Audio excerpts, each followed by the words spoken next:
بھی بھارت میں کسی ایرے گیرے کی طاقت نہیں کہ وہ اذان بند کروانے کی یاچیکا داخل کر سکے.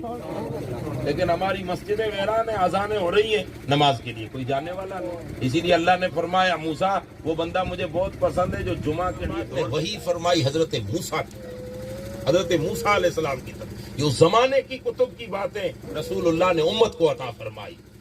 فرمایا کہ اللہ نے حضرت موسیٰ پہ وہی فرمائی. کیا وہی میں فرمایا کہ میرے کلیم موسیٰ ان احب عبادی الی الذین یمشون بالارض نصیحا، زمین پر بسنے والے لوگوں میں مجھے پسندیدہ بندے وہ ہیں جو جب زمین پہ چلتے ہیں تو تمام کائنات کے لیے خیر خواہ بن جاتے ہیں. سبحان اللہ. بدخواہ نہیں، جو بدخواہی نہیں کرتے، جو نصیحت ہے، سب نصیحت کی معنی خیر خواہ، جو اپنوں کے لیے خیر خواہ، پرایوں کے لیے خیر خواہ، راستے سے. اور خیر خواہی کتنی؟ حضرت عبد الرحمن جامی راستے سے گزر رہے تھے، کتا سویا ہوا تھا، تو آپ نے شاگرد کو فرمایا راستہ بدل دو. کہ حضور گھوم کے جانا پڑے گا، تھک جاؤ گے. تو آپ فرماتے ہیں اللہ کی مخلوق کی نیند خراب کرنا یہ ایمان والوں کی پہچان نہیں ہے. یہ خیر خواہی کتنی، ہر کسی کے لیے خیر خواہ، انسانوں کے لیے خیر خواہ، کسی کا بدخواہ نہ ہو. ہم کسی کے بھی گھر کی بات کریں لیکن ہم اس میں انٹرسٹ نہ جگائیں، ہم بدخواہ بن جائیں گے. ہم کسی برائی کو سنیں ہی نہیں. ہمیں اگر کسی کے گھر کی بات ہے تو پردے میں رکھ کر کہیں کہ میاں آپ اپنے گھر کے بڑوں کو بتاؤ، ہمیں اپنے گھر کے عیب بیان نہ کرو. ہم بدخواہ نہیں ہیں، ہم تو رسول اللہ کی امت کے خیر خواہ ہیں. خیر خواہی، اور یہی کہتے ہیں دین و نصیحت کلو. حضور فرماتے دین پورا خیر خواہی ہے. اچھا ایک بات، مجھے وہ بندہ پسند ہے جو دوسروں کا خیر خواہ ہو. کیا ہو؟ خیر خواہ. سمجھ رہے بات؟ دوسروں کو چاہنے والا، خیر خواہ، سب کی بھلائی چاہے، سب کی بھلائی.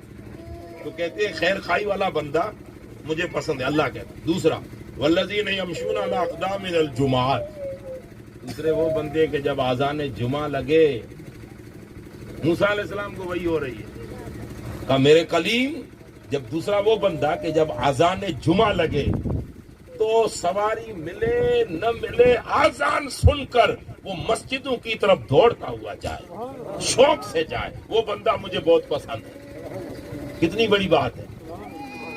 اگر ہم سنت والجماعت کے تمام لوگ خالی جمعہ کی پابندی کریں نا تو لکھ لیں مسلمان اس وقت بھارت کے مسجدوں کو جمعہ کے دن پابندی سے بھر دیں، بازاریں بند کر دیں، دکانیں بند کر دیں، کاروبار روک لیں، اور جمعہ کی اذان لگتے ہی مسجدوں کی طرف بازاروں سے چوراہوں سے نکل کر مسجد پہنچ جائے، خالی جمعہ میں پھول پابندی سے نماز پڑھیں، تب بھی بھارت میں کسی ایرے گیرے کی طاقت نہیں کہ وہ اذان بند کروانے کی یاچیکا داخل کر سکے.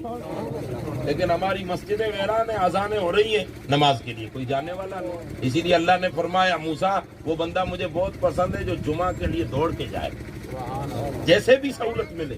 تو تیسری بات والمستغفرین بالاسحار، دوسرے وہ بندے ہیں جب دنیا سوئی ہو نا تو وہ آدھی رات کو اٹھ کر مجھ سے گناہوں کی معافی طلب کرتے ہیں. وہ بندے مجھے اتنے پسند ہیں کہ زمین پر کبھی کبھار اولئک الذین اذا اردت ان اصیب اہل الارض بعذاب، یہ وہ راتوں کو اٹھ کر توبہ کرنے والے بندے وہ ہیں کہ کبھی کبھار زمین پر جب گناہ ہوتے ہیں تو اللہ کہتا ہے میرا دل مطلب ارادہ فرماتا ہوں، میں ہم اسی بھاشا میں کہیں نا من کرتا ہے، میرا ارادہ کرتا ہوں کہ اس بستی پر عذاب اتاروں. لیکن جب ان کو دیکھتا ہوں جو آدھی رات کو اٹھ کے میری بارگاہ میں روتے ہیں تو عذاب دور فرما دیتا ہوں اور ان بستی والوں پر اپنی رحمت فرما دیتا ہوں. اب آخری بات، پھر ان ابغض عبادی الی الذین یقتدی بسیء المؤمن، زمین پر سب سے ناپسندیدہ بندہ اللہ کہتا ہے مجھے وہ لگتا ہے کہ جو مسلمانوں کی غلطیاں نکالتا پھرے.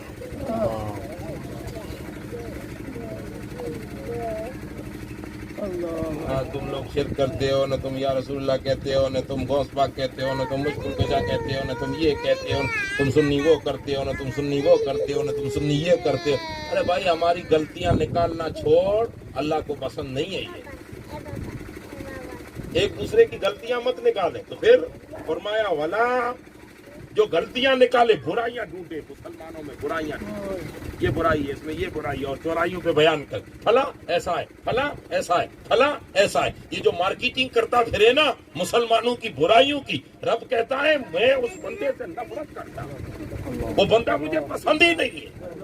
اب پسند وہ ہے جو سماج میں برائیاں دیکھے تو چورائیوں پہ برائیاں بیان نہ کرے، بلکہ کلمہ پڑھنے والوں کی خوبیوں کو بیان کرے، جو خوبیاں بیان کرے. یہ بات میں نے حدیث اسی ایک لفظ کے لیے سنائی کہ جب بیٹی کو آپ رخصتی کر کے سسرال بھیج رہے ہو تو سسرال والوں کی برائیاں نہ پوچھو اس سے کہ سسر کیا کر رہا ہے، ساسو کیا کر رہی ہے، فلاں کیا کر رہی ہے، فلاں کیا کر رہی ہے، شوہر کیا کر رہا ہے، کھانا کب دے رہے ہیں، بستر کیسا دے رہے ہیں، پانی کیسا دے رہے ہیں.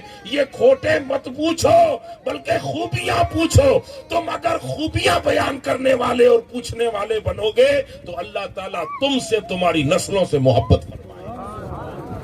اور برائیوں نے ہمیں بکھیر کے رکھ دیا، اسی لیے اللہ تعالیٰ ہمیں ایک دوسرے کی برائیاں ڈھونڈنے سے بچائے، خوبیاں ڈھونڈیں، اور ساری خوبیاں رسول اللہ کی غلامی میں ہیں.